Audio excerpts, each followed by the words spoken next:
Ta-da! We're here with Me, Laurel 2. the Laurel 2, The Laurel 2. And I have an announcement to make. Today, we declare that it is Rin, not Reen, whatever that is, whatever that means. This is not Japan, this is American. We speak American here. So we're gonna say it the American way. so Guns blazing. pew pew, Burgers out. America. America.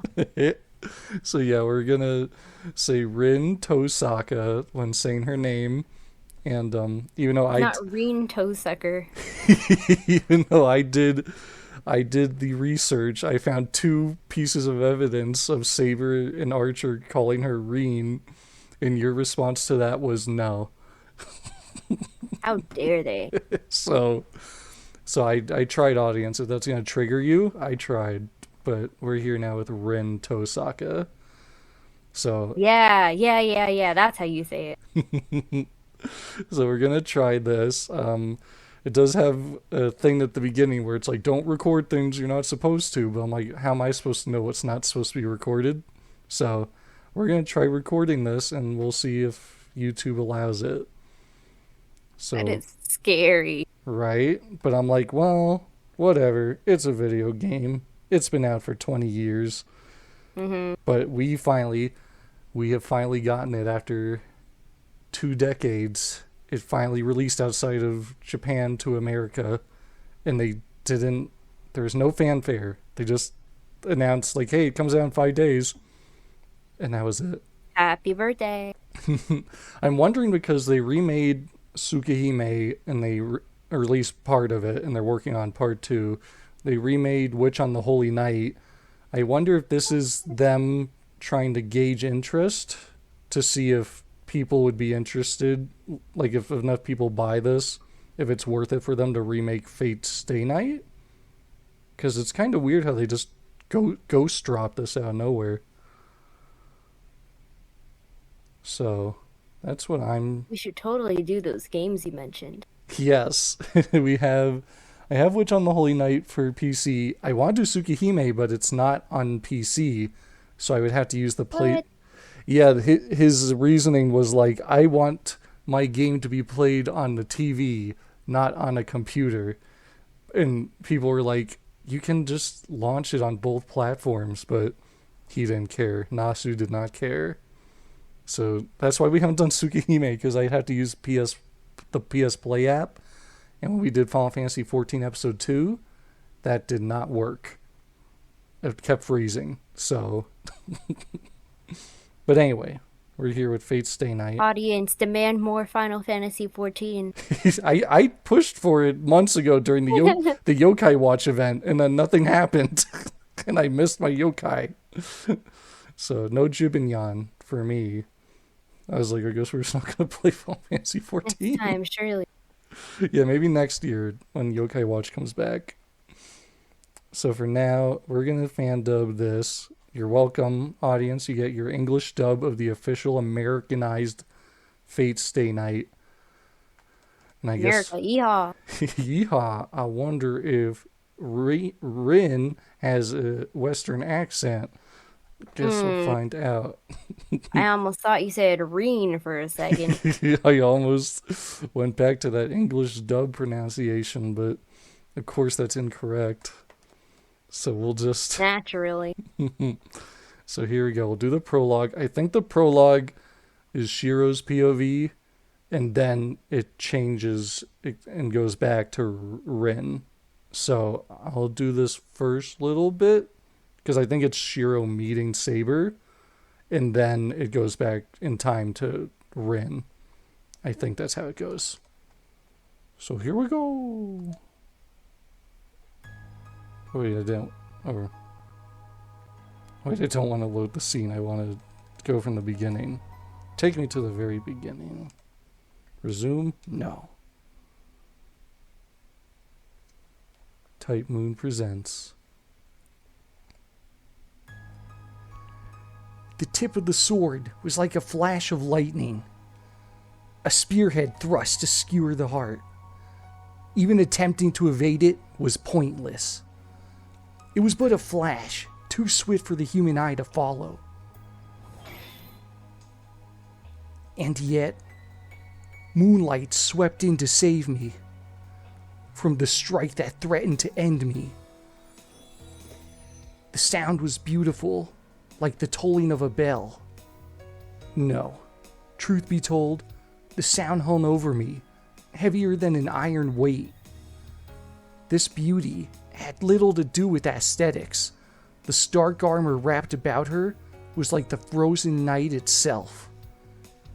The ringing was not in itself pleasant. It was the sound of steel. But the night herself was beautiful enough to make it into the chiming of a bell.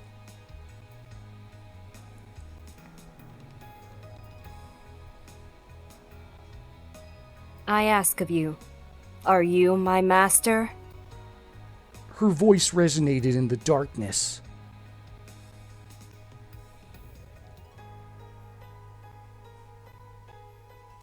I have come in response to your summons. Henceforth, my blade is with you, and your fate with me. Our pact is now sealed. Indeed, the pact was sealed. Just as she chose to serve me. I'm sure, in that moment, that I swore to save her. The moonlight cut through the darkness. As if in imitation of the night, the storehouse regained its former calm. Time had stopped. The vision before me had lasted less than a second. Be that as it may, I will always remember the sight of her, as clearly as if it were still happening now, even if I fall into the depths of hell. The faint slant of her profile, her serene, divinely green eyes. For a moment, time stopped, and her silhouette, draped in blue, swayed in the wind. I was struck by the pale blue glow. Her hair, as fine as golden thread, was bathed in the moonlight.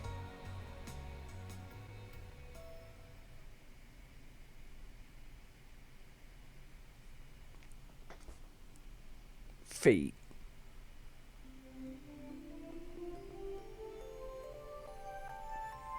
And now I believe it's Rin.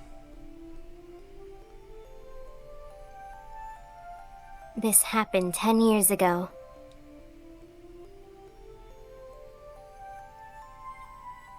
I see someone who takes me back. He's tall, with chiseled features. I've never known him to crack a joke. He ruffles my hair affectionately.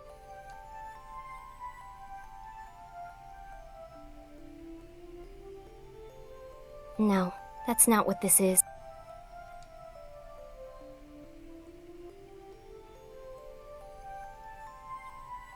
It's more like he's grasping my head and working it like a stubborn jar lid. Maybe he doesn't know how to control his strength.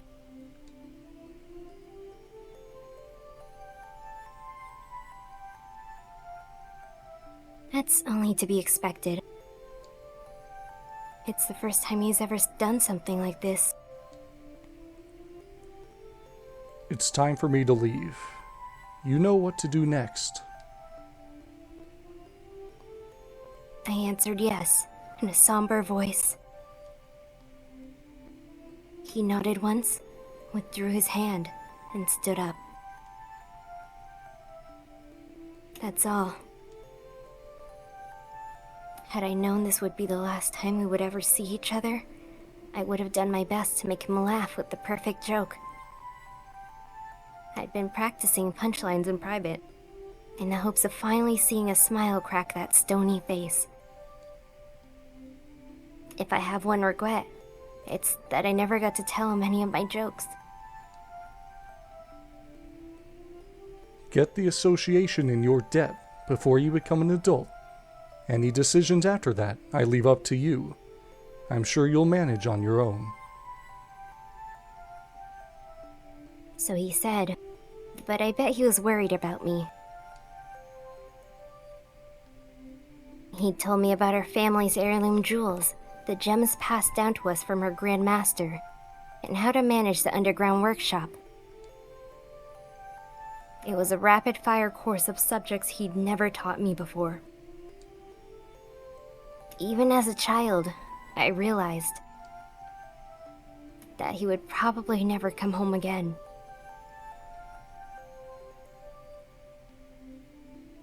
There was a war.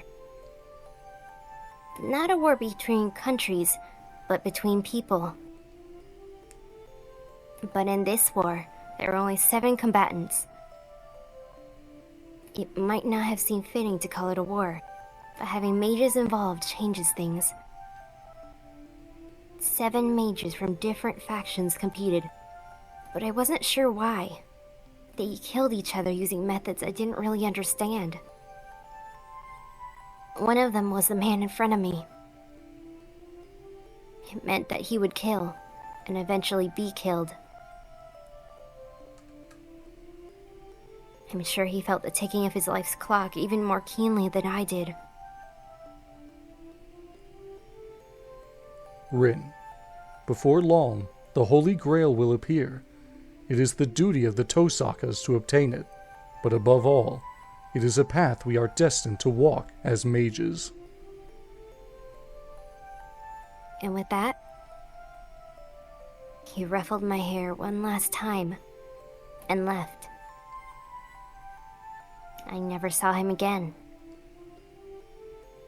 My father/teacher was one of the masters who participated in the Holy Grail War. He never came home.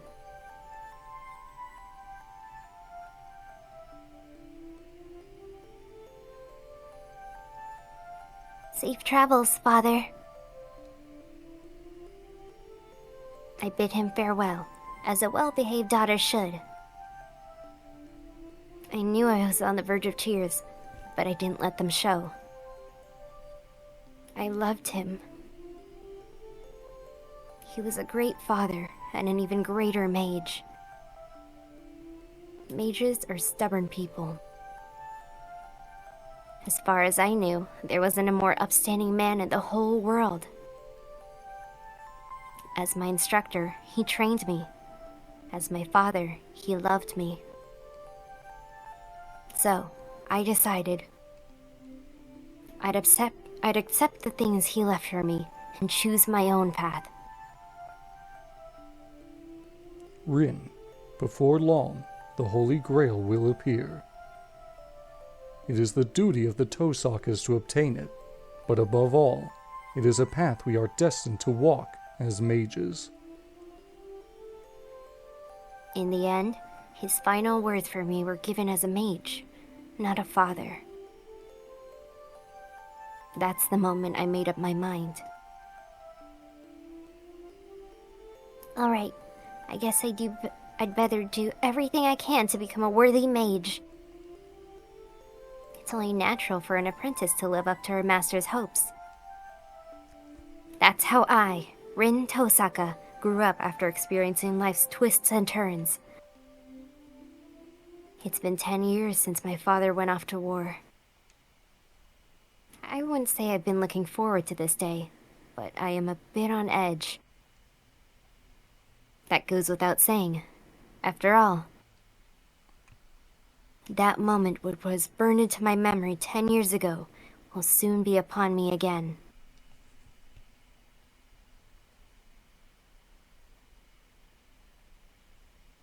January 31st.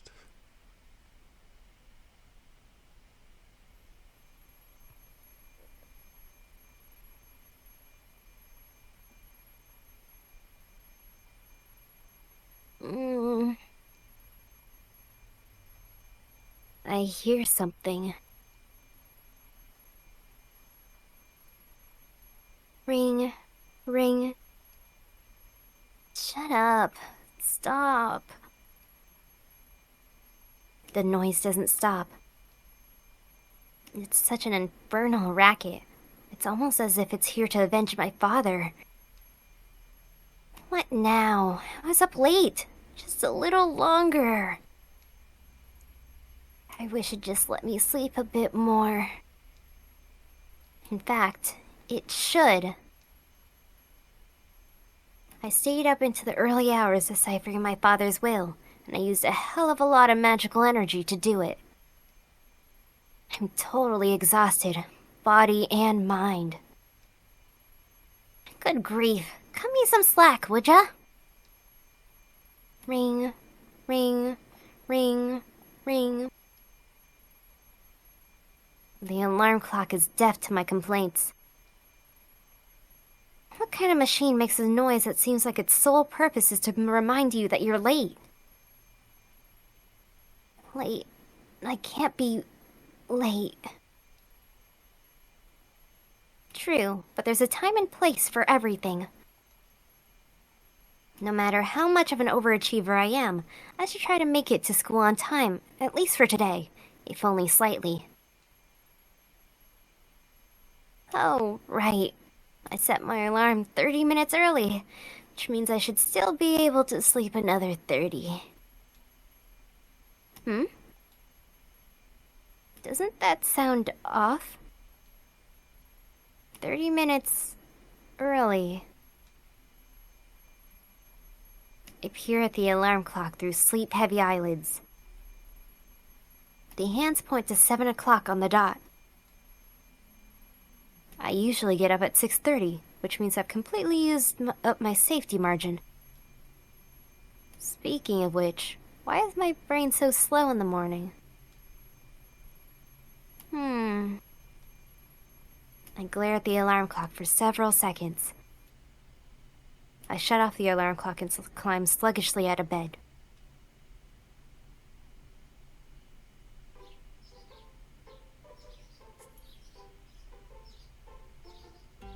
The morning chill bites at me as I cross the hallway and enter the parlor.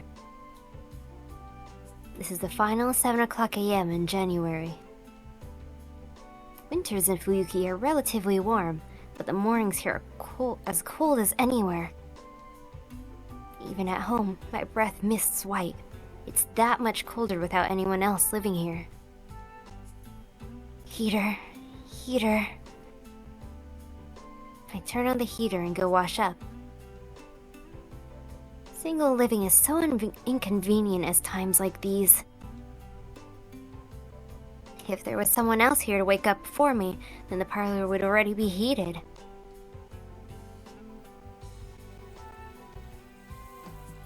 I wash my face at the sink.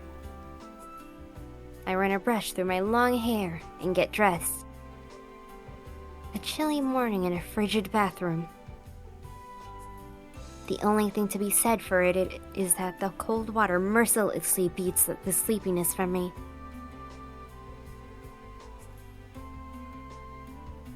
With a final tug on the ribbon at my collar, I finish getting dressed. All that's left is to have breakfast and go to school.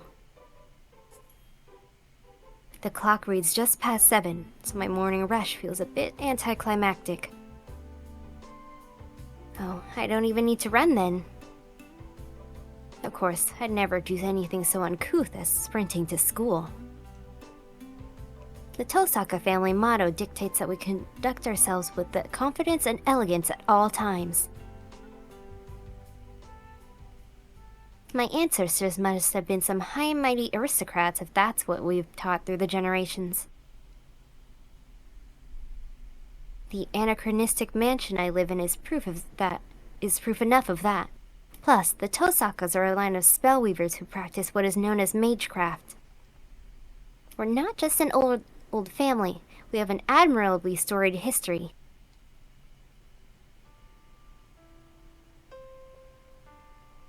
Not that it's anything to brag about. In fact, I literally can't talk about it. The truth is, I'm a mage. Who could I even brag about that to? As the name suggests, magecraft is what most normal people would see as magic. It sounds like some supernatural woo-woo, and if you'd like to think of it as just wiggling your fingers and saying abracadabra, that's fine too. Just think of us as people who chant weird words and make equally weird stuff happen. That said, we don't fly around on broomsticks. We don't shoot stars out of wands either. We can do things kind of like that, but there's no point, so we don't.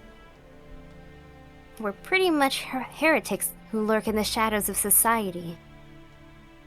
We're not allowed to draw attention to ourselves, and anyone who has the time for that kind of thing would rather spend it on their research. Ordinary humans might call us magicians, but that would be wrong. In fact, there are only 5 magicians in the whole world. Magicians are what we call people who can do something no one else can. They can accomplish feats beyond the means of modern science and perform genuine miracles. Similarly, magic is a label we use for mystics, magical mysteries that can't be realized with any amount of time or skill. While magecraft, though it looks mysterious, is something anyone can do with enough time and resources. I'm a mage, and the kind of mystics I use are merely magecraft, not true magic. Confusing, I know, but that's how it works. Also, modern civilization doesn't accept the existence of mages. We believe in, manipulate, and study things that can't be measured, which puts us at odds with modern society.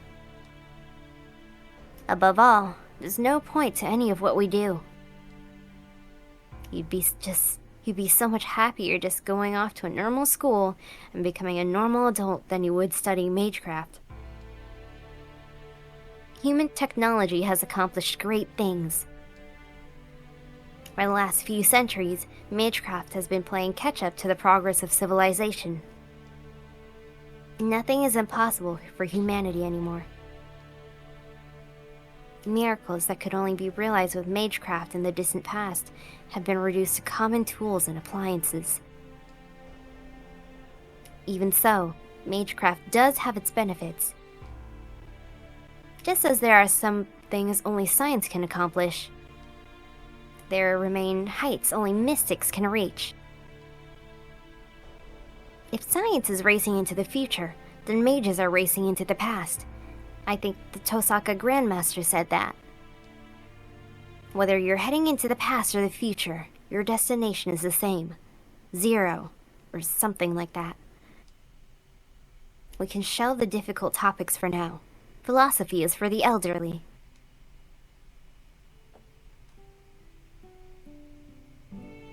I finished my breakfast and pack up my bag. Oh, right, gotta bring my pendant. I'm reluctant to take something so valuable to school, but it would be a waste to leave it behind. I mean, this thing's 100 years old.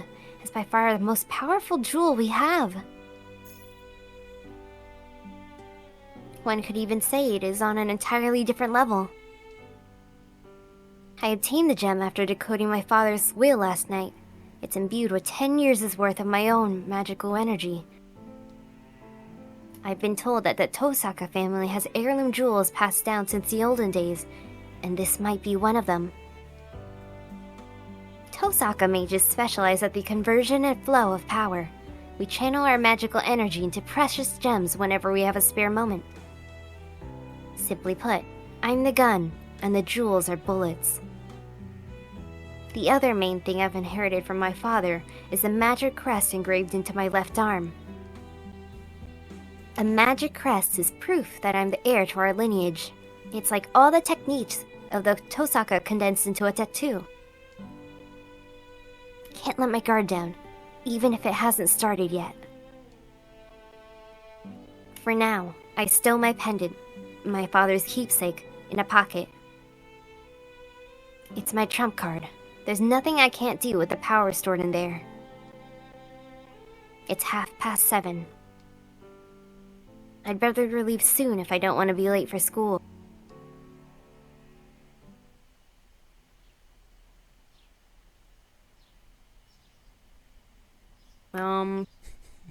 German. I weave energy into brief foreign phrase. As a mage, I can't neglect the security of my home base. That still applies if I've never had so much as a single burglar, lost child, or stray cat wander into my home. Actually, I don't think the neighbors have ever even come over to say hello. That's fine with me, but why don't I ever get any stray cats around here? I look up at the mansion that's been my home for over a decade. Fuyuki is a strange city. One side of the intersection dividing the residential areas is filled with old samurai estates, while the side I'm on has an abundance of mansions built in European style. Apparently, a whole bunch of foreign families immigrated here long ago, but I have never seen a single foreigner around.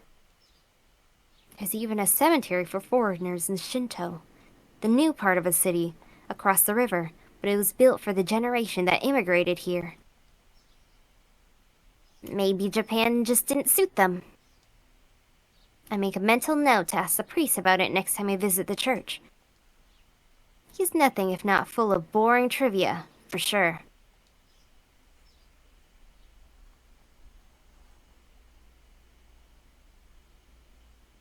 Oh? Something feels off as soon as I step outside. That's weird. It's quieter than I thought. There's no trace of the typical morning bustle. At 7:30 in the morning, there would normally be students and workers on their daily commute. I guess it's just one of those days. Maybe everyone slept in. It's unusually cold today, so everyone must be snuggled up in bed.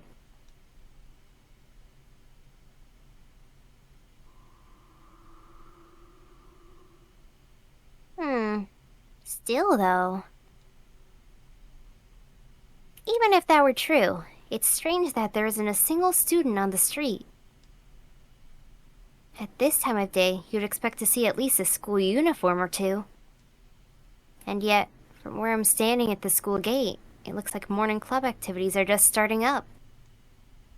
Which can only mean... So, audience, since Violet has to yap as Rin, this whole video I will be reading every other character. But if we do this with Laurel, or when it switches to Shiro being the narrator, I will not be voicing most of these characters. But to give Violet a break, I will now. Oh, Tosaka? You're awfully early today. I knew it. With a light sigh, I turned to face a student who called out to me. Morning. Sure is cold today. The girl who addresses me so casually is Ayako Mitsuzuri. She's my classmate in 2A, and she has quite a history. Morning, Mitsuzuri. And sorry for the weird question, but do you know what time it is? It's not even 7 yet. You still asleep or something? She waves her hand in front of my face, as if to ask if anybody's home. Ayako is one of my few friends, and she knows I'm not a morning person. She's probably figured out by now that I'm still not completely with it. The clocks at home are an hour ahead. All of them, apparently. I thought it was just my alarm clock, but the grandfather clock was off too. What's going on here? Father must have set the clocks to go haywire once I took the pendant out of the underground cellar. Tosaka? Don't worry about it. It's no big deal. Are you on your way to morning practice, Mitsuzuri? Yeah, there's a lot of troublemakers in the Kyudo Club, and we're down one of our best shooters. We need to put on a good show if we're going to attract first years in April. I see. Sounds rough. Way to show you care. Oh, wanna come? I'm sure the boys would love to know you're watching. The Kyudo Club, huh? I'm acquainted with 3 of its members. One is Ayako, the girl I'm talking to now. I barely ever speak to the other 2. Of those latter 2, there's one I actually can't explain away as simply an acquaintance. I became friends with Ayako, the club captain, because I'd been watching the club from afar. Okay, as long as it's just watching, I'll come. It's not like I have anything else to do this early in the morning. Nice. Then let's get going.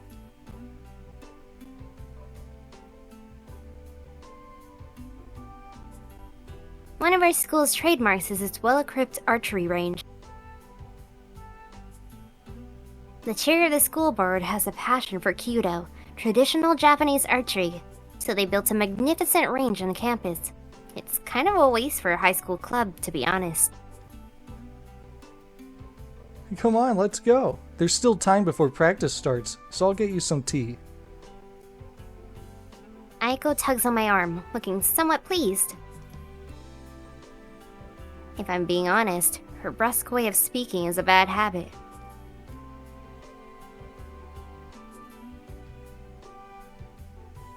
As Ayako said, there's no one else at the range. We sip Japanese tea that's so hot it numbs my tongue as we prepare ahead for today's classes. The hot drink is delicious in the quiet, wintry archery range. Okay, I'll get right down to it. What's up with you today, Tosaka? Did you finally reel in someone good? And she uses the occasion to ask me something completely ridiculous. Phew, you're just getting straight to it today, hmm? Should I take that tone to meet you beat me to the punch? No comment. If you're not showing your cards, then neither am I. So how about it? If you being so tired is anything to go by, I bet I'm right on the mark. No comment either. But I guess even if I tried to hide it, you'd see right through me. Sadly, not yet. What about you? Can you really afford to take your time on the romantic front? You're not wrong. Things aren't looking too good. Sure, I could grab someone just for appearances, but quality matters, you know? I shouldn't compromise when my future's on the line. Uh-huh. Are you that worried you'll make the wrong choice and lose to me? Obviously, the important thing here is that you lose to me. What I actually gain in the process is secondary, really. She chuckles confidently. My god. Huh, we're 2 peas in a pod. Yeah, I told you when we met that this is what it'd be like between us. She did, didn't she? Oh. Oops.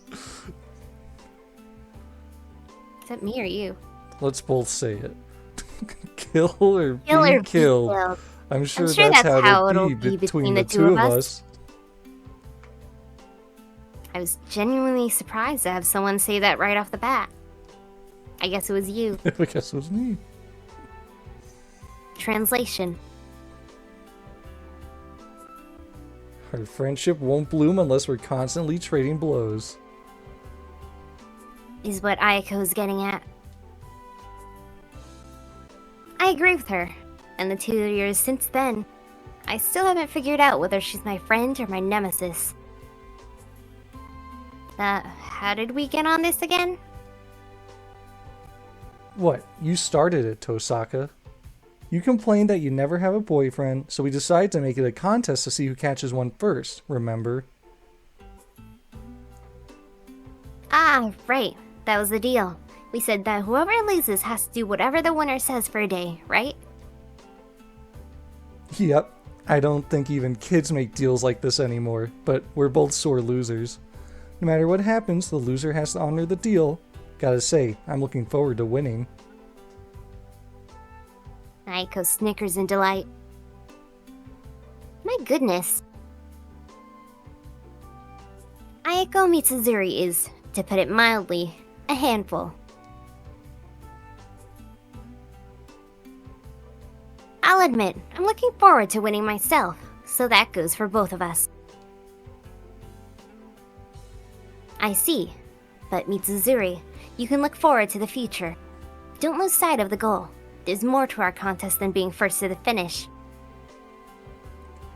I know, it's not a real victory unless it's a relationship that makes you green with envy. That's the biggest challenge for us both, though. It doesn't matter how great of a guy he is if we can't bring ourselves to love him. Aiko's sigh is heavy. From what I've heard, she's known as a bit of a misandrist. Slay, as Laurel would say. Can't put too much stock in gossip, though.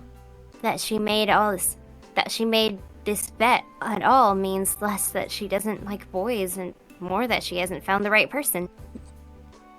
That aside... Wait, when did this become we? I'll have you know that I'm not an ice queen like you. I'd have no problem liking a boy.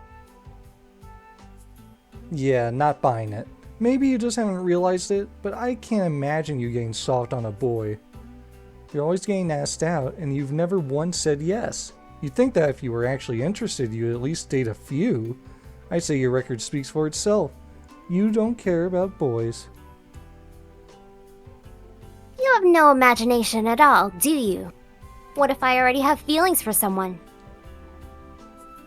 Wow, talk about tall tales. But sure, I can appreciate a good romance. Aiko's tone isn't mocking. She nods solemnly. Her sigh tells me that it would be nice if it were true. I don't believe myself. I really can't hide anything from her. So can I. Oh, So can I. she's right. You know, I talked last, I think. I know very well how cold I am. I'll concede that I'm a novice when it comes to romance. That you are. 2 peas in a pod, right? Yeah, I totally said that earlier. Well, I'm saying it better now. It's already Damn, 7. It's already 7. Oh, crap. I think it's continuing. We'd better cut the secret meetings short. Who knows when someone might walk in on us. Time to start acting like students. Oh, look at you. What a social butterfly. It was worth waking up early just to see it. Not as much as the great Rin Tosaka. I'm the David to your Goliath. Your ability to fake being a goody two-shoes at school is practically an alternate personality.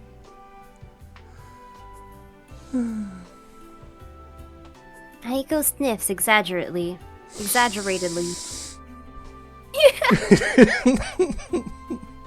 I empty the rest of the teacup she poured me and brew a new pot.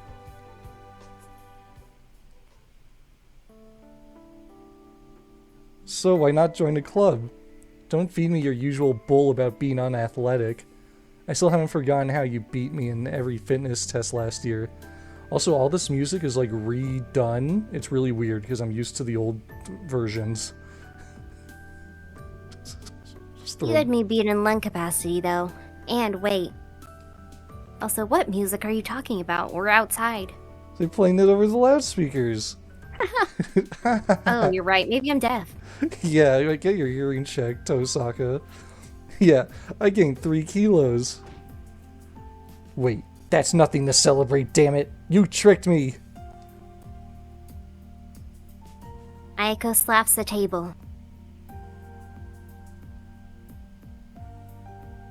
Careful, you might spill the tea. Shouldn't the club captain be taking better care of the place? Shut it. I'm your rival first and club captain somewhere after that. If there's no one else around, you can bet I'm ready to take the fight to you. Ayako side-eyes me with a huff. She has a unique idea about beauty. A beautiful woman must walk the martial path. She's always going on about that. Not surprisingly, she's well versed in most martial arts. Kyudo was a discipline she was least skilled at, so she joined the club and worked her way up to captain. She's probably one of the top 3 people in her school you'd least want to mess with. Should you really be saying that you stop being captain if none of your club members are around? Why not? I'm only captain for show. I can just have the more unruly members take care of any grunt work. Plus there's better shooters than me anyway. I don't have any captain's honor to defend. That's so? I recall Miss Fujimura saying you were the best they had. Coming from her, that's a bit of an ego boost, but still, she's only saying that because of the guy who left. You're right though. If Miss Fujimura thinks that much of me, I'd better act like a real captain. That's the spirit. And speak of the devil, here comes her clubmates now. Time for me to go, but make sure you do your part. What, you're not gonna watch us shoot? I wouldn't understand it even if I did. It's one thing to watch from afar, but the uninitiated shouldn't loiter in the dojo. Just as I get up to leave, the first club members begin entering the archery range. Good morning, Captain. Toad, is that you? Yeah. Morning, Mato. Are you by yourself today? Yes. I'm sorry I couldn't convince him to come. It's fine. If he doesn't want to, there's no point forcing him. Ayako speaks to the first club member to arrive. I'll be going then. See you later, Mitsuzuri. Yeah, later, Tosaka. Have a good day, Tosaka. Yeah! Thanks. Hang in there, Sakura.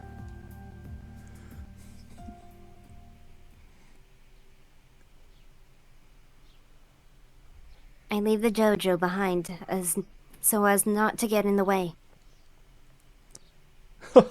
Morning, Tosaka. Funny running into you so early.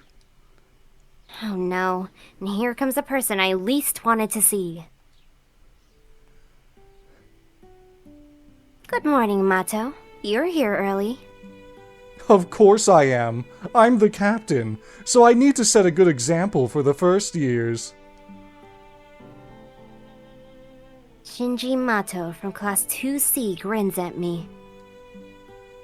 He's the vice captain of the Kyudo Club, and darling of half the girls at school. It's mostly thanks to his looks, of course, but he's also admired for his good grades, social grades, being kind to girls, and being an overall heartthrob, or something like that. I really don't follow that kind of stuff. It's just what I hear my classmates say. I see.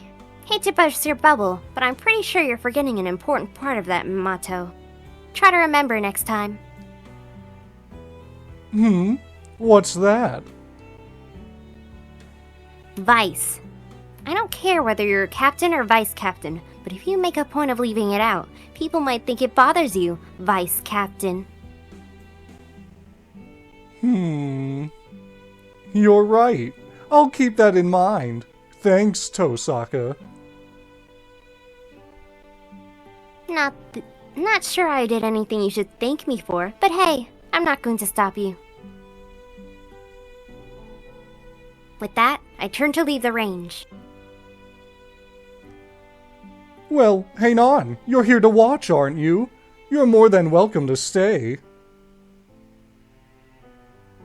Pass. I don't want to interrupt your practice. I don't mind at all. If anyone says otherwise, I'll kick them out. So why don't you stick around?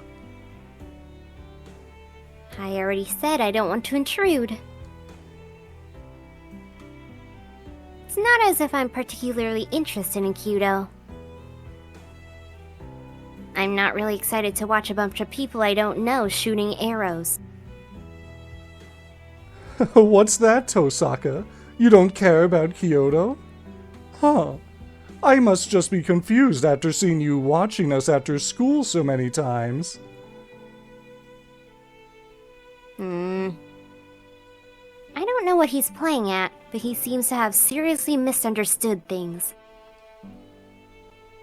So you knew, Mato. Yeah, our eyes met often, you and I. I saw you watching me. I wanted to call out to you, but you know how it is. I can't raise my voice on the range. Shinji starts closing in on me, looking pleased with himself. I see the triumphant glint in his eye competing with that affable smile. I had it all wrong, though. I thought you liked watching us shoot, but you aren't interested. Why were you watching then, Tosaka?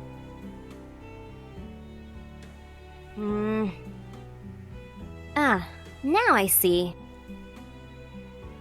It would sound like that, wouldn't it? Would you mind taking a step back, Mato? I like my personal space. What was that, Tosaka? Wow, you're still not getting it. This isn't my usual style, but I guess it's what it'll take. Here, I'll make this real simple, so even you can understand. I am even less interested in you than I am in Kyudo. I didn't even know you were in the club, and I doubt I'll remember next time either. What did you just say? I must have touched a nerve, because he tries to grab me roughly. I twist out of his reach and turn to leave. Bye, Mato. Sometimes a little self-consciousness can do you good. Tosaka, you little... Shinji sounds like he's about to say something, but he keeps his temper and doesn't chase after me. The guy is all style, no substance. If he had even a little backbone, the people around him wouldn't suffer nearly so much.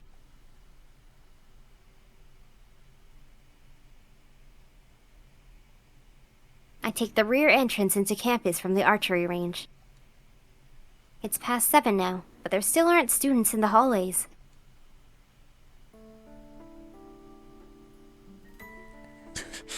Hey, it's Tosaka!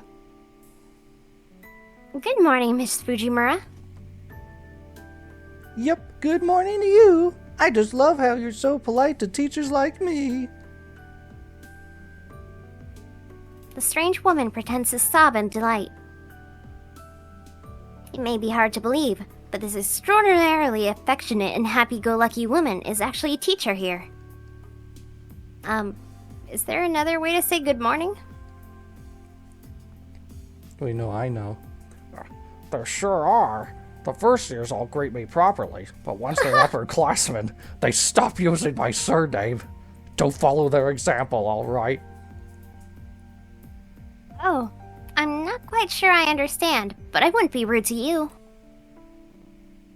Good girl. Oh, how I wish they could be more like you, Tosaka. With a parting wave and a see ya, Miss Fujimura leaves. Fortunately, she isn't my homeroom teacher. Miss Fujimura teaches English. Her sunny attitude belies her expert rank in Japanese fencing, kendo. In her student days, they called her the Fuyuki Tiger. That's the mystery, though. You'd think someone known as a tiger would be feared, not adored, right? Miss Fujiwara cheerily heads off in the direction of the archery range. For some reason, she's a faculty advisor to the Kyudo Club instead of the Kendo Club.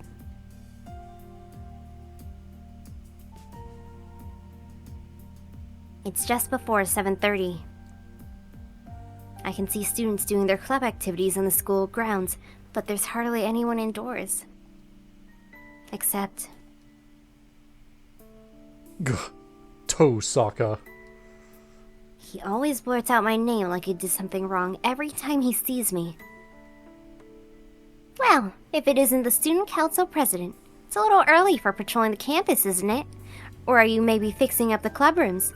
You're diligent as always. Not that I care. And just what are you doing?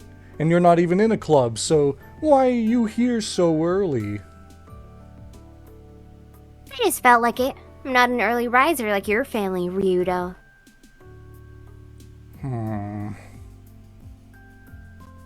The student council president's handsome face darkens with suspicion. He seems to have it out for me. I really don't know why. Maybe me saying, temples are so dull, pass, is what started it. One question for you. Have you been staying late on campus lately, Tosaka?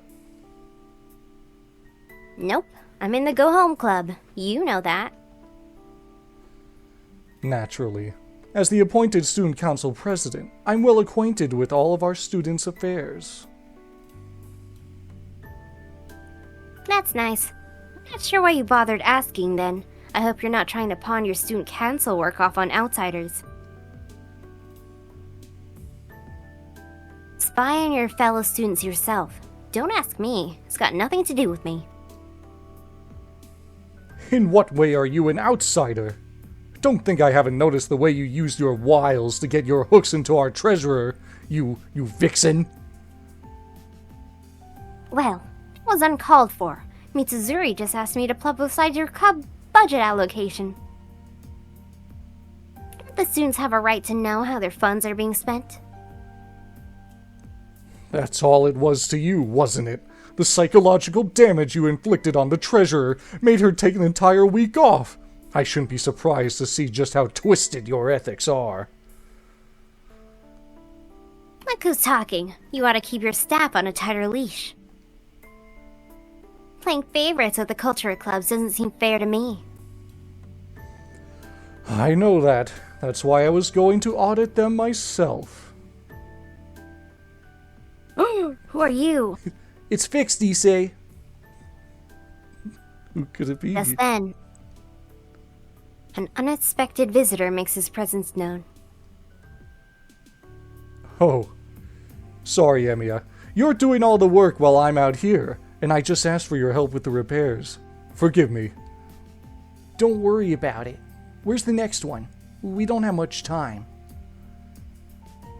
The AV room, then. The equipment's been acting up for a while, and it finally gave up the ghost. If it's completely broken, I can't fix it. It'd be easier to buy a new one. You're right, but I'd still appreciate if you take a look. It looks like it's on its deathbed to me, but you might be able to nurse it back to health. Okay, I'll try. Beckoned by the other student, the president leaves. I'd stopped thinking during the sudden turn of events. The other boy, wrench and screwdriver in hand, turns as if he's remembered something. You're early today, Tosaka. He awkwardly mutters and leaves. Was that supposed to be a greeting? The president and the student called Emiya walk off into the distance. That would be Shiro Emiya from Class 2C. I hope that's all it was. How do I put it? That wrench looked right at home in his hands, but I'm not sure if it's because it makes him look tough or handy.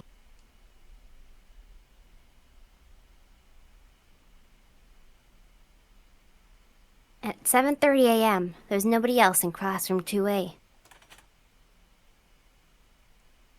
I take a seat at my desk and flip through my math workbook.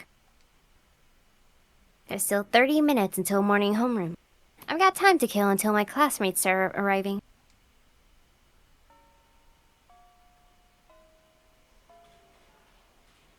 The classroom is as lively as lunch break begins after 4th period. My school has a cafeteria, so only about half of the students stay in the room. It's mostly girls that stay behind. The girls think the cafeteria is a bit too liberal with the seasoning, so...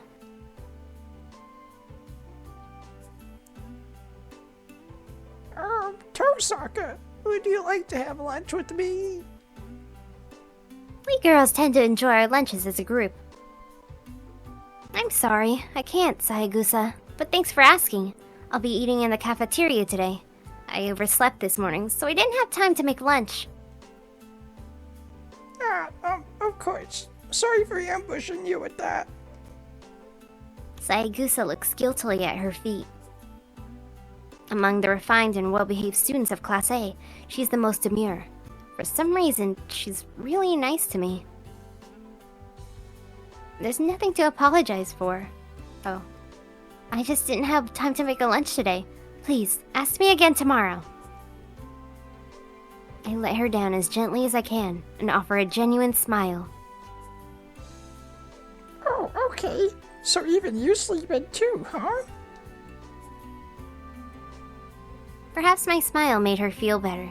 Sayagusa turns back to her table, looking relieved.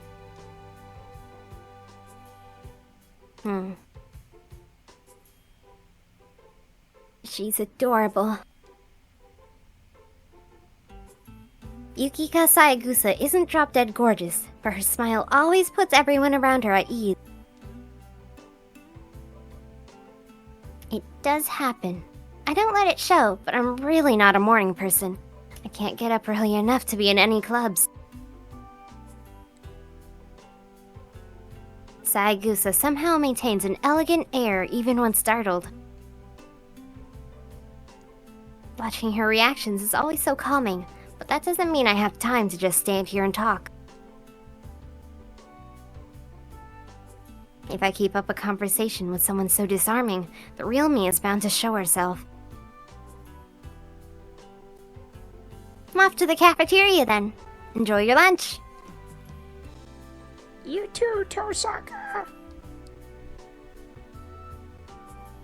Sayagusa and I exchange some graceful greetings, and then she returns to her friends.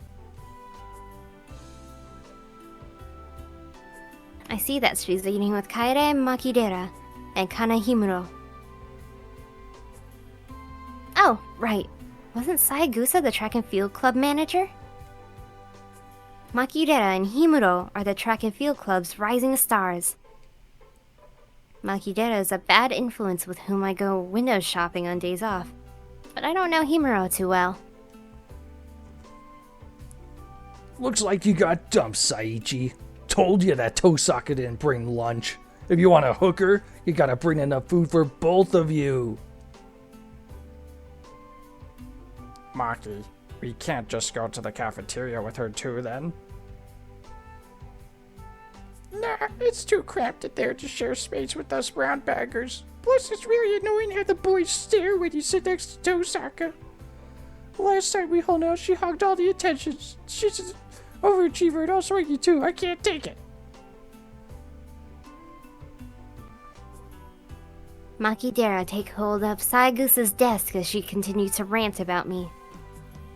Despite her foul mouth, she actually wears a kimono really well, like a picturesque Japanese beauty. Kido G, Lady Tosaka can hear everything you're saying. Meanwhile, Himuro's cool and solid demeanor are a complete foil to that of Makidera. Oh crap, did she hear me? Ugh, I bet she's totally glaring at me. Oh, I don't think she's glaring at you. She's totally shooting lasers. It's the scariest when she's smiling at you. Oh, come on, just let it slide. We're pals, remember? I treated you to taiyaki that one time. Kaede Makidera puffs her cheeks out in a pout, waving her disposable chopsticks in the air. Would you believe that her hobby is collecting wind chimes? The world works in strange ways. At any rate, it's rude to Saigusa to stare at the three of them. Caught between me and the foul-mouthed Makidera, Saigusa looks like she doesn't know what to do with herself. It's alright, Saigusa. And Makidera, I was the one who treated you to crepes, not taiyaki. You really ought to fix how often you work in hyperbole. Ugh, that smile scares the daylights out of me. Makidera holds up her lunchbox lid like some kind of shield. I bid the odd trio farewell and leave the classroom and slide the door closed. Oops. Ah, give me a break. Taiyaki, crepes, what's the difference? They're both sweet things wrapped in carbs. Makidera utters something so blasphemous for a girl. I think that's your reaction to what she said. Oh. She thinks taiyaki and crepes are the same? Is she even human? Oh, are all desserts the same to her? If I'd known that her taste buds can distinguish flavors 500 yen very, very berry from an 80 yen taiyaki at Edomaya. Damn you, Kaede Makidera. I could have saved 420 yen.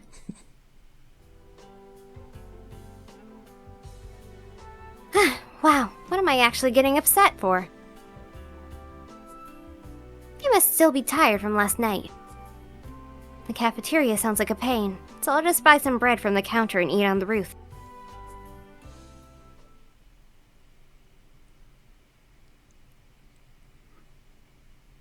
I purchase my lunch and head to the unoccupied roof.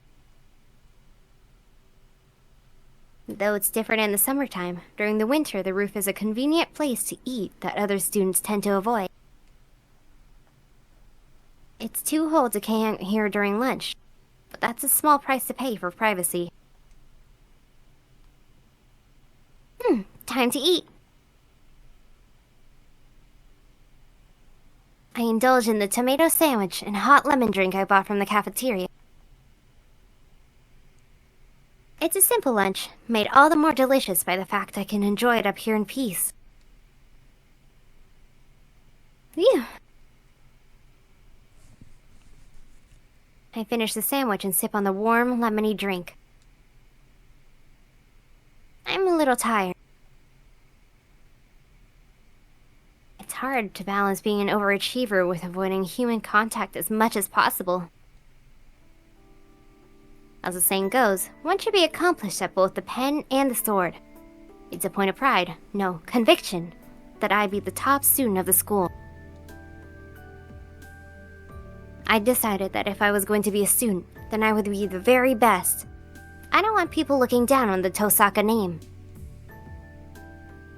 That's how Rin Tosaka obtained to be a perfect, flawless student. On the other hand, my occupation as a mage is dangerous, so I shouldn't associate too much with normal people.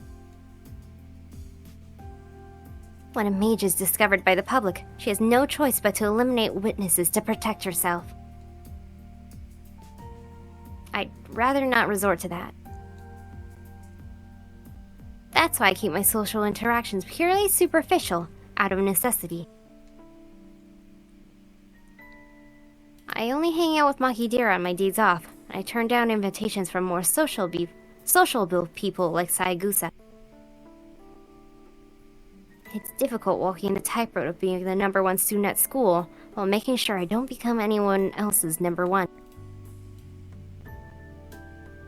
And sure, there are times when it tires me out and I feel like life is a real drag.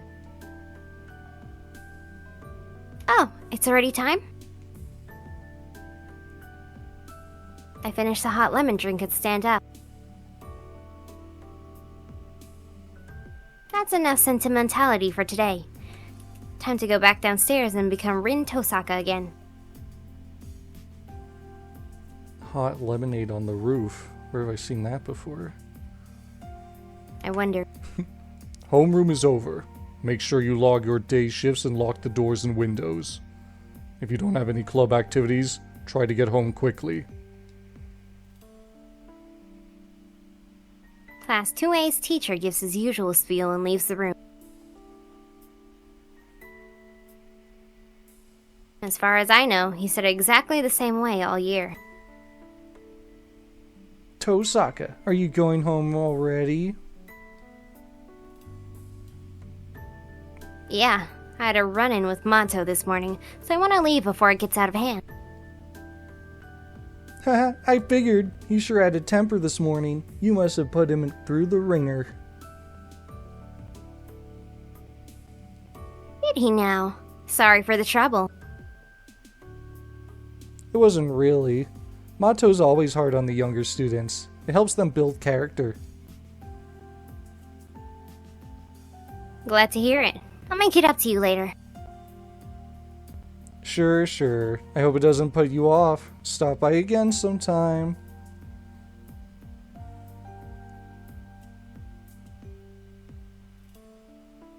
I make my way home without taking any detours. My time as Rin Tosaka, the honor student, ends once I leave the school. The next half of the day is reserved for the other me. I have to become a mage of the Tosaka.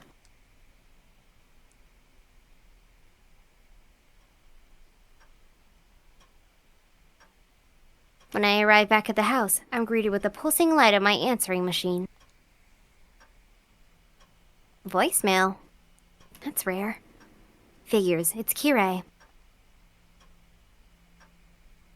I have a feeling I know what he's going to say, but I better listen or I won't hear the end of it later. I press the play button and hear a familiar male voice. It's me. As I'm sure you're aware, tomorrow is the time limit, Rin. We will have a problem if you procrastinate any further. There are only 2 spots left. I must ensure all the masters are in order, soon. The priest cuts straight to the point.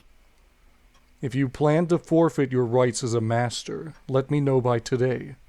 It will take time to dispatch a substitute mage. Liar. I bet you could find a backup right away. You have already shown signs of a command spell.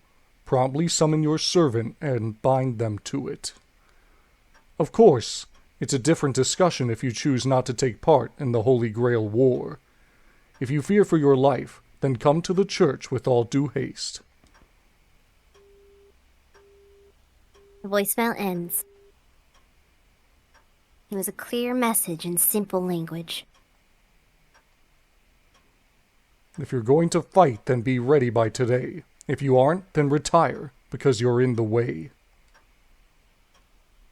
I don't need you to tell me that. It's only to be expected, I guess. Today's the last day I can drag this out. Thankfully, I managed to decipher Father's notes yesterday. My battle preparations are in order. All that's left is to seize the right to participate, as he said.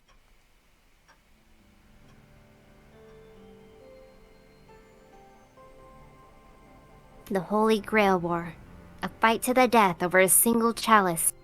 A ritual that's gone on for centuries. The mages who take part in the Holy Grail War are called Masters.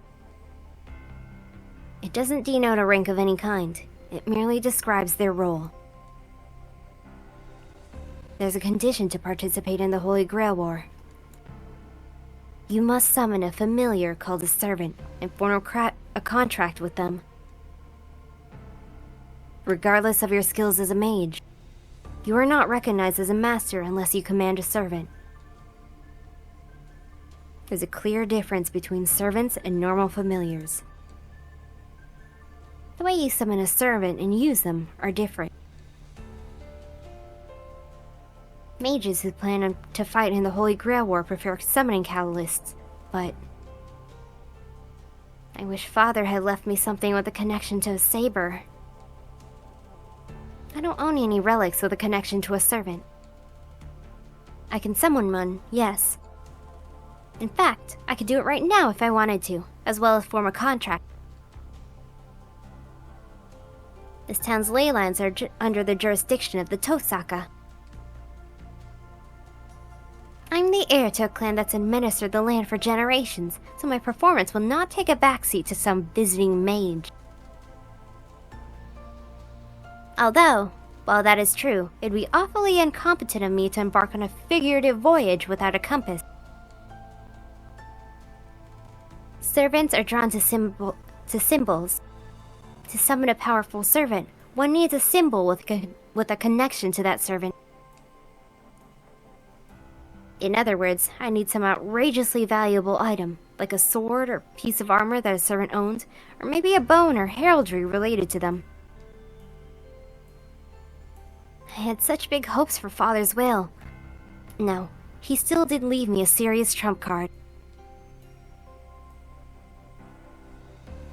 The pendant I discovered in the basement last night is an ancient artifact of the highest quality. It's amazing all on its own. Still, it won't help me summon a servant. Fine. I don't need to rely on something like that to figure this out. To begin with, I doubt there's any master more qualified to handle Saber than I am.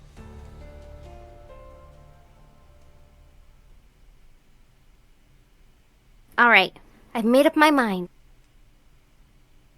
I'd rather not get another earful, and waiting until the last minute doesn't sit right with me. Now, the real challenge begins. Tonight, I'm going to summon a servant while I'm in peak condition, and acquire Saber by force!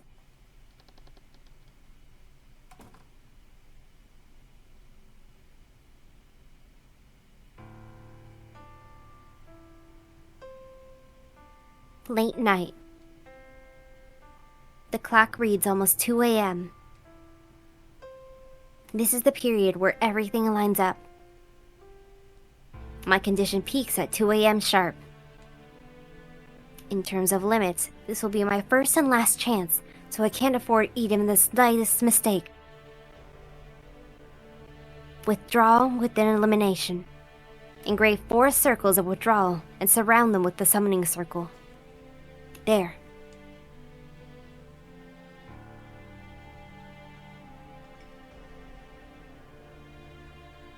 I inscribed magic circles into the floor of the basement. Actually, it doesn't take a major evocation to call forth a servant. Servants are invited by the Holy Grail. Masters anchor them to the world and supply the magical energy to materialize them, but the servants are the one who chose to respond to the summons.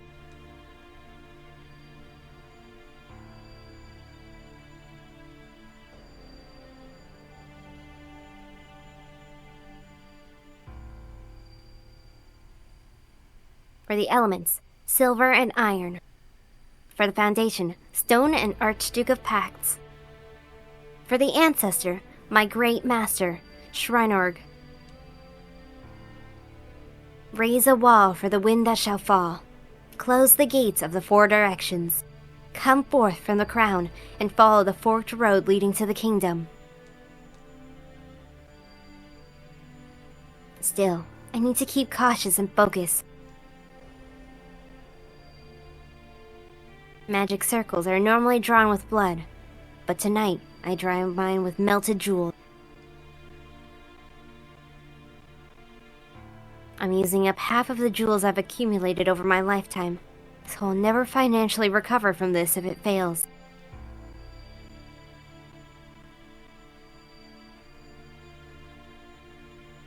Fill, close, fill, close, fill, close, fill, close, fill, close. Repeat 5 times. But when each is filled, destroy it.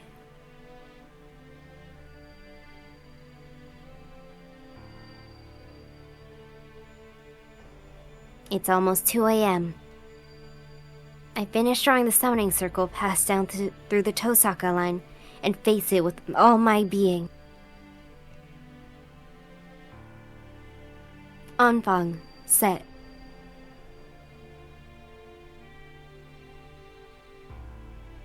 I flick a formless switch within myself. With a click, I feel my insides turn over to something else. My normal nerves invert and become circuits for conducting magical energy. Rin Tosaka is no longer human. She's just a component in the execution of mystics.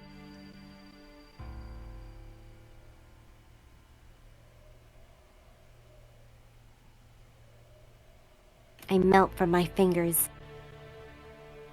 No, I'm filled up from my fingers. The mana I'm taking in is so dense, it overwrites my bodily sensations. That's why I'm being destroyed at the same time I'm being filled.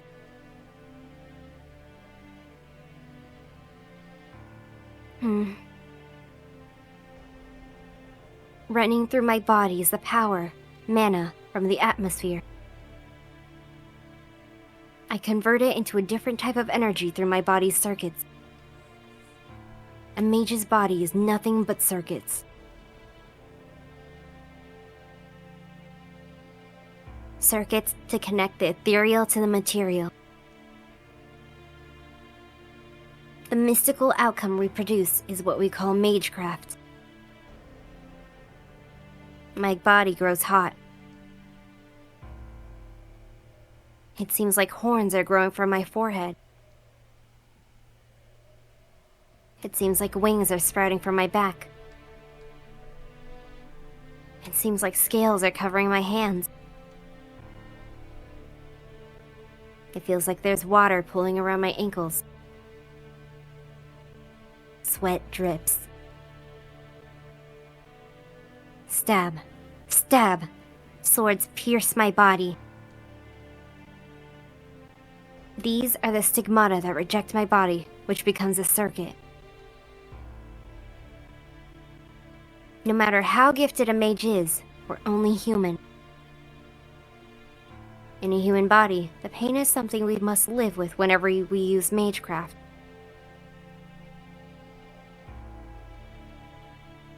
The cycle doesn't let up. Beyond the agony, deep within the trance, lies the mental state necessary for connection. Pain wriggles in my left arm. To aid the caster, my magic crest autonomously begins an incantation, invading my nervous system. The mana in the atmosphere I've taken in turns to blood. It's like molten lead. Oh, my activated magic crest resembles thorny nerves. With a crunching sensation, it creeps throughout my body like a thorny centipede.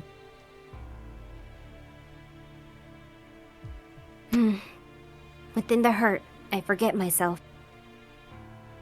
At the same time, I can feel it taking hold of me, like I've reached where I need to go. My hypersensitive hearing picks up the ticking clock in the parlor. 10 seconds left until 2 a.m. The power filling my body is unquestionably complete.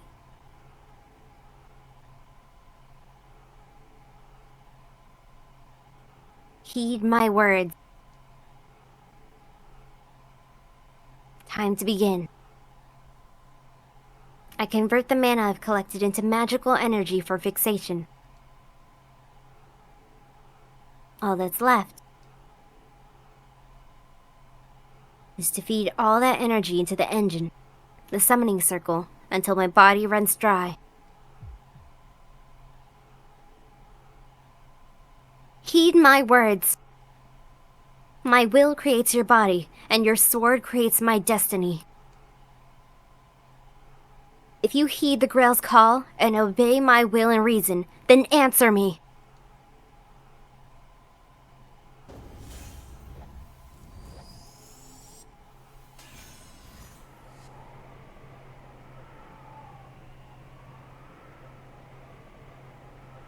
My vision goes dark.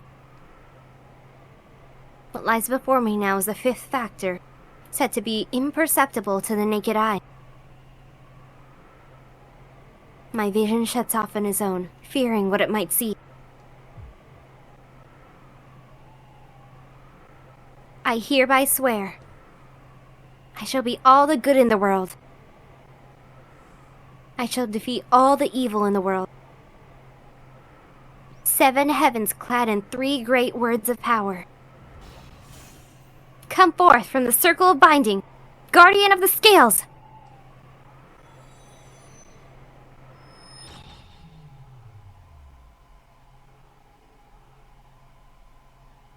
That went off without a hitch.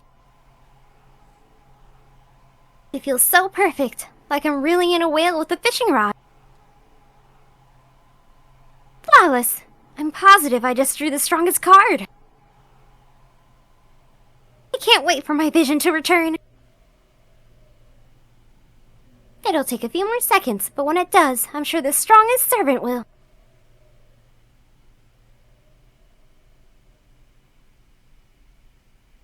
Be nowhere in sight.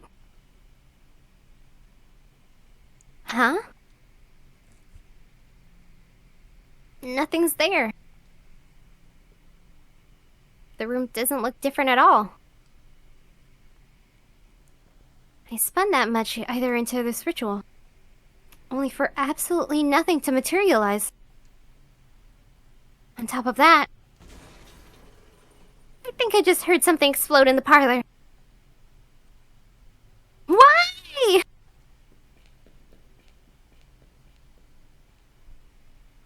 I bolt. My head's empty at this point. I just run. I race up the stairs from the basement. The door's broken?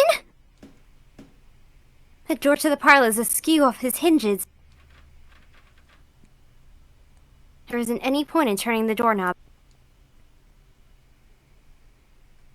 And since it won't open whether I push or pull... Damn it, move, you stupid thing! I kick it down and burst into the room.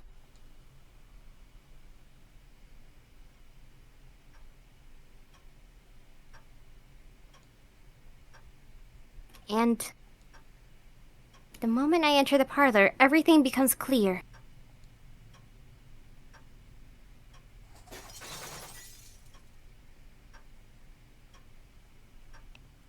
Everything is in tatters.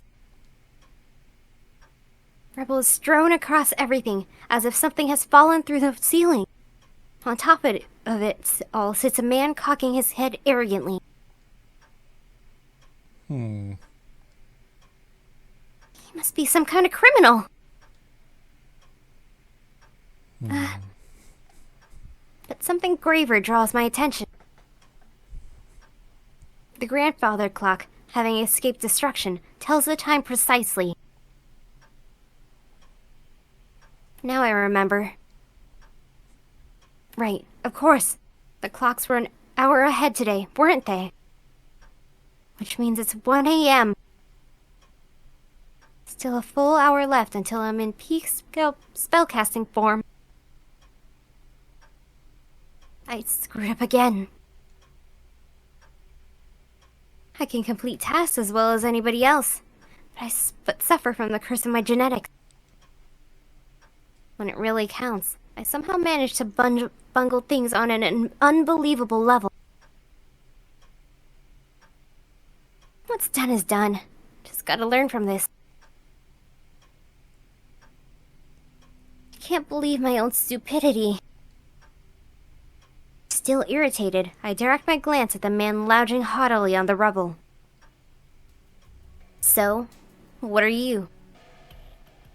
That's the first thing out of your mouth? I seem to have been dealt a truly ridiculous master. The man in the red mantle shakes his head in a show of exasperation. To add insult to injury, he mutters something about drawing the short straw. Oh, now I'm dead certain.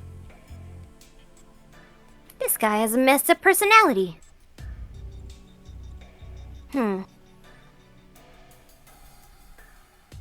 is this a servant? I thought familiars were shapeless beings, but this is just a man. No, not just a man. Even from here, I can tell that it's brimming with a shocking amount of magical energy. Don't be fooled by its appearance. I'm staring at something that's undoubtedly more than human. It's a human-shaped ghost that's on the level of an elemental.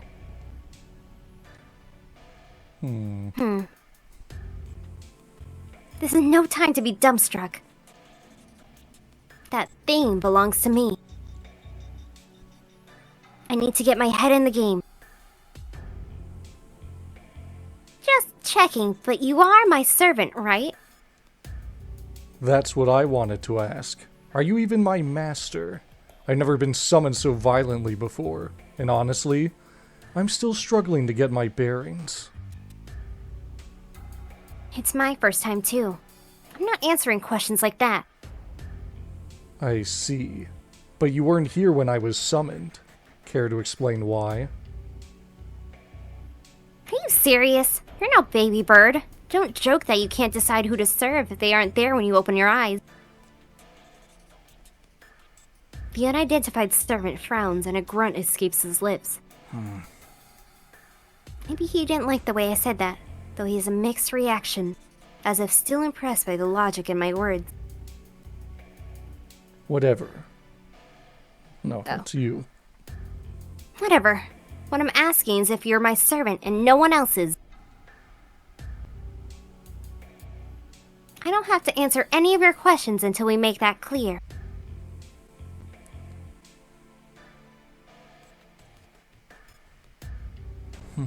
This is what I get after a failed summoning, huh? I believe there's something else you should be saying. There isn't. In a master-familiar relationship, this is the first detail we need to hash out. The servant's eyebrow twitches. He isn't even bothering to hide his dissatisfaction with me. I wonder if it's because of the half-baked summoning. You want to clarify who serves whom. At least you know how to run your mouth, even if you've failed at everything else. Sure, I agree with that opinion. We ought to make it clear who's strong and who's weak. Oh wait, no, that's you. Sure. I agree with that opinion. We ought to make clear who's strong and who's weak, or else it'll make this dynamic difficult. The servant eyes me meaningfully, still relaxing on the rubble of my living room. Who's weak? Yeah, I'm a servant, and I'll acknowledge that I serve my summoner, but that's only how it is on paper, wouldn't you say? We still need to establish who's superior, and whether you're worthy to fight alongside. On that point, are you a mage worthy of my service, little girl? The servant smirks. First he destroys my house and acts like he's king of the castle. And now he has the nerve to ask whether I'm worthy? I didn't ask for your opinion. I only asked if you're my servant or not. I repeat myself, stealing my gaze. I'm not going to back down from this condescending jerk.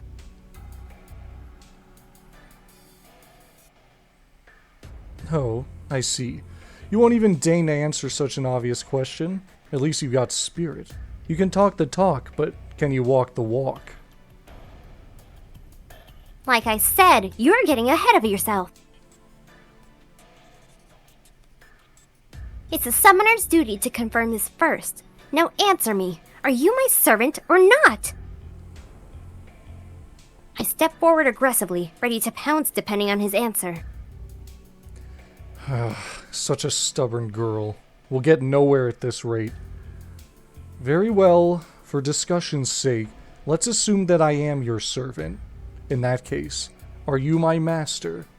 Hypothetically speaking, of course. Obviously.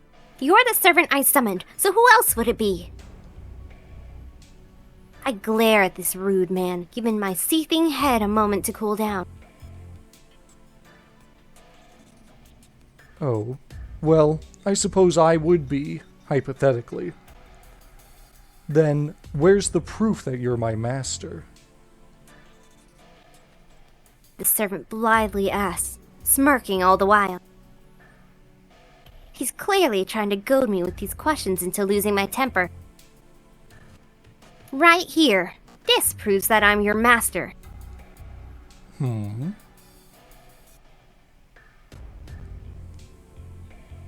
I show him the command spells on my right hand. Don't think I was born yesterday. Father's told me enough that I know what command spells are, at least. Good enough for you yet? Any other complaints? I thrust the symbols at him in challenge. But the lounging servant rolls his eyes. Are you serious right now, girl? His face darkens, looking even more disgruntled. What do you mean? I'm talking about the way you think. Command spells automatically make you my master. They're merely tools to compel a servant. I can't believe you think flaunting some symbols is enough to play master. What I want to see is whether you deserve my loyal service.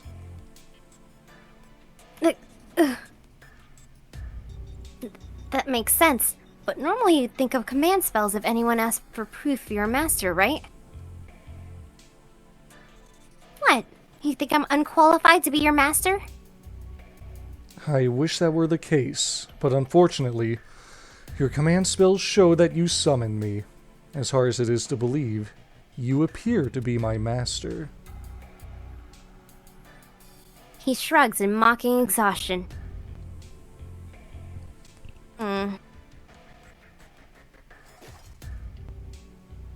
Uh-oh. I've reached my boiling point, and I'm not gonna cool down in time. I'm hardly satisfied, but I'll concede the point. For now, you're my master. But I have conditions. I'm not going to do what you say. I'll decide the direction of battle, and you'll act as I see fit. This is the greatest concession I can give you. I'm sure you don't mind, girl. I'm sorry, Father. I'm at my limit. Okay. You're saying you'll recognize me even though you don't like it, but you'll ignore my opinions? Aren't you supposed to be my servant? I ask in a trembling voice. After a spat over the command spells, this is my last desperate attempt at dialogue. And yet... Yes, technically. Therefore, I will obey you, in theory. But I'm the one who will be fighting. You can just hide underground in your house and behave until the Holy Grail War is over. That way, even a novice like you will survive. He's looking down on me, declaring that he expects nothing from me.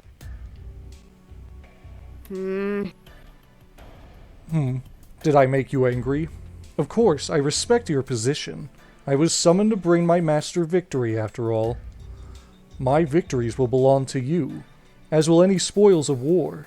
You hardly have anything to complain about. Oh. You can't even use those command spells. Just leave the rest to me, and worry about your own skin. I've had it with you! that's what it's going to be, then I'll use them. Anfang! No more mercy. I've got nothing else for jackasses like this. What? Don't tell me. It's exactly what you're thinking, you dirtbag. Vertrag! I hereby invoke my command spell. German. I'll read the English. In accordance with the laws of the Holy Grail, bind my servant in absolute obedience. You idiot! Wait, have you lost your mind, Master? Who would waste a command spell on something like this? Shut up! You are my servant, get it? That means you have to do what I say.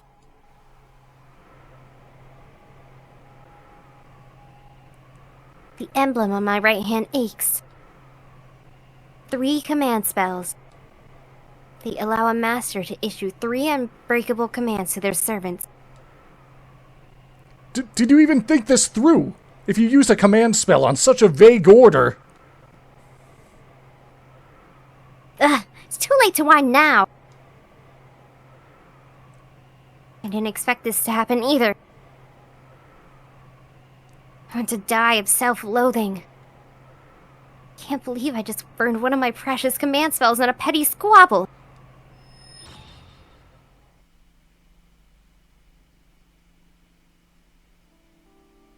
After that, I retreated from the ruins of the parlor and went to my bedroom. Before me stands a servant whom my command spells compelled absolute obedience from. Supposedly, anyway. I see. I more or less have you figured out, Master. Who would call this absolute obedience? Just to be clear, do you understand how critical the command spells are, Master? Sure I do. They let me order my servant around 3 times. What about it? Listen, command spells let you force a servant into action. You can use them not only to stop actions, but also strengthen actions. For example, normally I can't come to you instantly from a distant location, but if you order me to with your command spell, it's possible as long as it is something that is attainable within our magical energies. That's what the power of force compliance means. Not even we servants can resist. Your command spells are 3 crystallizations of grand magecrafts that can make us overcome our bodily limits. Though, you're down to 2 now. You know that. So what? I still have 2 more, and it's not like the first order was wasted on you. You're right. I did miscalculate. The more vague an order is, the more the power of a command spell diminishes. They're weaker on long-lasting broad commands like protect me until the end or win this war for me. The compulsion will be sustained, but there will be servants who can resist the minor pain of disobedience. On the other hand, singular commands like unleash your next attack at all costs or do not break that glass are absolute, and even powerful servants will find it difficult to defy them. Do you understand what I'm trying to tell you, Master? Yes, you're saying that vague commands are pointless. If the effect and restriction are both weak, then servants can act against their command spells. It's better to use them on a simple, straightforward order rather than something abstract. That's correct. A command spell is meant to cause miracles beyond our own means. It's unforgivably foolish to spend them on a task that can be executed by other means. That goes doubly for the way you used it earlier. You could have verbally persuaded me to obey you, and even 100 command spells would have failed to enforce absolute obedience. Ugh, so you're trying to say it's all for nothing? Normally, that would be the case, but it appears that you are an outstandingly talented mage. Is she shocked or happy? My servant's lip twitch upward, even as he sighs. By Outstanding, you mean... Hang on, tell me honestly what your condition is like right now. The implication dawns on me, and I ask him eagerly. That was my miscalculation. Your command should have resulted in a change of heart that would make me want to respect your opinion slightly more. But I can feel a strong compulsion from your every word. If I voice an objection, let me think. It's as if my defiance would weaken me. In other words, my body will grow heavy, making it difficult to move if I defy my master's will. My servant shrugs in resignation. So he's saying that my command spell wasn't a waste, but an actual benefit? He's still being as sarcastic as ever, so it doesn't seem to have had any effect. Besides, even if he's weakened, I doubt even 10 of me could resist if he decided to rebel against me. Allow me to retract my previous statement, Master. You may be young, but you are a superior mage.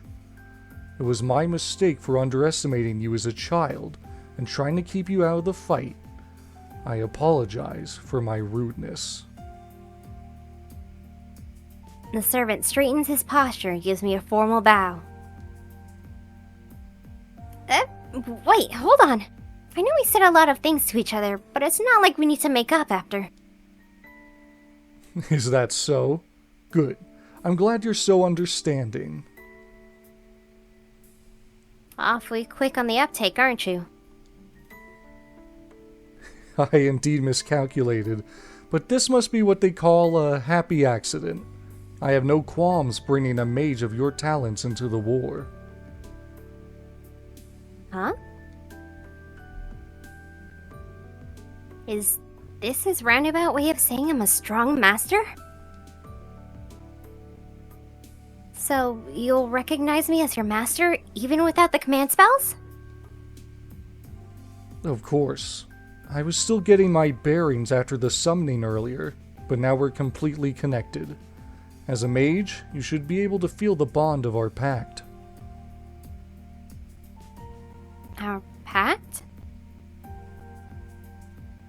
Now that he mentions it, something does feel weird about my body. It's as if my closed-off nerves are now connected to the outside. Specifically, I can feel a portion of my magical energy flowing to the man before me. Oh, the Holy Grail calls the servants, but masters keep them in the world. Yes, that's your power as a master. You supply your servant with magical energy so that they can remain in the world. And my supply is adequate. I have concerns about your inexperience, but your powers make up for it. A common mage would probably faint the second they summon a servant, yet you're standing here, full of life. Considering the command spell you used earlier, your energy capacity unquestionably makes you a master of the finest caliber. Flattery won't get you anywhere. I break eye contact out of embarrassment. Well, I didn't see this coming. I know the command spell is making him obey me, but still, this superhuman servant is sincerely acknowledging me as his master. So, which servant are you? I clear my head and return to business. You can't tell by looking? Very well then. I take it all back. He's definitely making fun of me. Fine, then I'm asking as your master. Hey, aren't you a saber? Unfortunately, I am not equipped with a sword. I suspected as much. When all said and done, I got the time wrong. My summoning circle didn't do its job, and my servant was spat out into some random room. It's far too sloppy of a ritual to summon the strongest servant, Saber. I really botched it this time. I'll never live down failing to pull Saber after spending that many gems. Sorry I'm not Saber. Huh? Well, sure, it's a painful mistake, but I'm the only one who screwed up. Yes, I bet you'd think Archer isn't a very attractive class. Alright, I'll make you eat those words. When the time comes, I won't be taking any apologies. What? What a surprise. The unidentified servant still seems to be sulking. Maybe my fixation on Saber offended him. That strike a nerve, Archer? It did. Just you watch. I'll show you how lucky you are to have me. Archer retorts with a sidelong glance. He has a really spiteful air about him, but that reaction felt somehow childish and free of malice. You know, he might be a pretty decent guy. Okay, make sure I regret what I said, Archer. I'll apologize from the bottom of my heart if so. You'd better remember that, Master. You'll be grateful once you learn how capable I am. Of course, an apology might not satisfy me at that point. Archer huffs, even as his lips twist into a grin. Oh yeah, this one's got a rotten personality, alright. Fine. Anyway, you're a heroic spirit, so where's your legend originally from?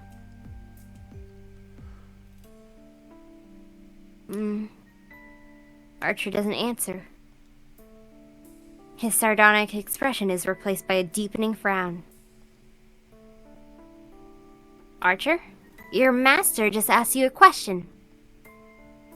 It's a secret. What? I can't tell you where I'm from. Because... Hey, I'll get mad if you give me a lame excuse. well... There's that face again. Archer opens and closes his mouth, as if he's having trouble voicing an uncomfortable truth. Because... I don't know. Wait, what? Huh? Are you making fun of me again? I don't mean to insult you, but it must be because of the imperfect summoning. My memories are jumbled. I know who I am, but my name and origins are a haze. Still, it isn't valuable information, so there's no need for concern. Of course I'm concerned. If I don't know which heroic spirit you are, then how am I supposed to know how strong you are? And what's the problem? That's a trivial question. There you go again. How am I supposed to form a strategy if I can't tell how strong my partner is? We can't fight a war like this. What do you mean? I'm the servant that you summoned. Naturally, that makes me the strongest. He's so straightforward. The Crimson Knight fixes me with a gaze full of confidence and trust. What? My brain grinds to halt. There's no deception in Archer's words. He's sincerely giving me more credit than I deserve, even though we've just met. My cheeks are burning. I'm sure I'm blushing bright red right now. Surprise attacks like this tend to be my weakness. Fine, then. At least nobody else knows who you are. They say you have to fool your allies to fool your enemies. I turn away from Archer to hide my embarrassment. sure I'll figure it out in due time what sort of servant he is anyway. For now, we have other priorities. Okay, I won't ask about your identity for the time being. Then, Archer, here's your first job. Jumping straight to it, are we? Guess you're an aggressive type. Where's the... Before he can say enemy, I toss a broom and dustpan at him.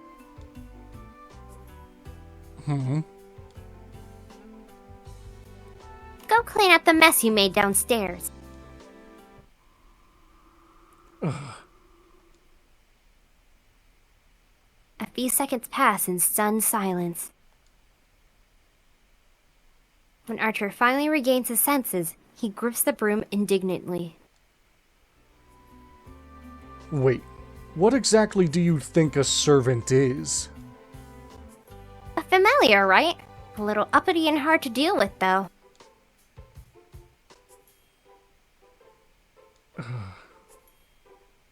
Archer cuts himself off. I have no intention of letting him off, and if he tries to weasel out of it, I still have a card to play. I object. I refuse to. Are you sure? This is a direct order from your master. I thought you said you feel weighed down if you went against me.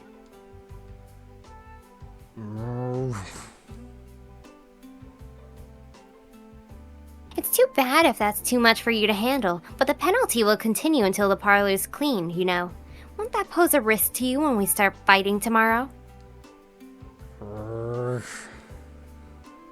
He stands there for several more seconds with broom in hand, grumbling under his breath. And so, the archer in the red mantle closes his eyes. Understood. Go to hell, master. And gracefully accepts my order. Now then.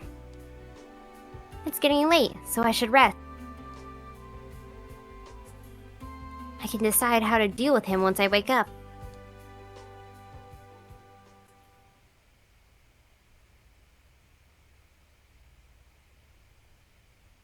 Fateful day draws to a close. No, rather, my fate was shaped by this night. That makes 6, including me.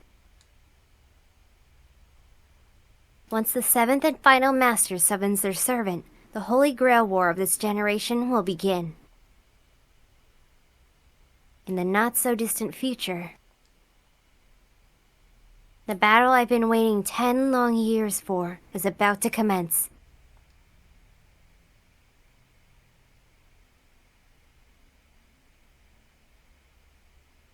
Woo! Did you want to call it there for the first episode? We can. We survived January 31st. Holy Yappington. Yeah, I'm like, you had to yap a lot, but it's only for... There we go. It's only for this prologue part. Then if we keep doing it, it's going to be Shiro who has to yap for the other 95% of the game. Oh, bless. You can take it back now. Right. So have you played, like, you've seen the anime, right? Like Unlimited, I only watched the anime. Unlimited Blade Works. Yeah.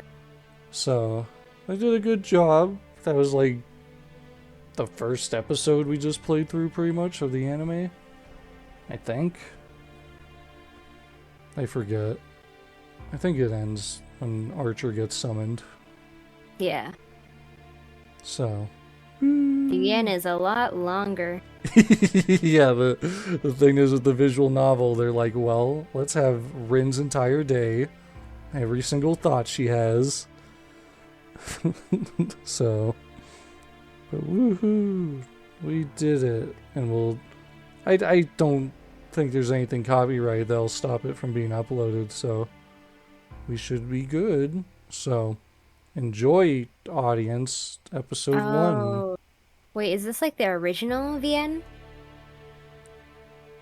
The No, this is the remastered one. But it still has like the same plot lines, right? Oh yeah, yeah. It's just I think they touched up the art. Okay. And like I said earlier, the music is weird. Like it's different. Like it's I still think. Oh, go ahead. like the music is still the same songs, but it's like it's been re-recorded or something. Yeah. It's strange. It's different instruments. I'm not used to it. I'm used to the original versions. Sorry. I've never played the original, so it totally sounds new and it totally sounds very good. I used some of the songs in our 100 Girlfriends videos. When are those coming back? When do those come back? That's a good question. I have to edit, and editing is my favorite thing in the world. That was... I was gonna say that was the 100 Girlfriends episode 1. Episode 1. Episode 1 of Fate's Stay Night. And yeah, hope you enjoyed, audience. Or See you next time. see you next time. Bye. Bye.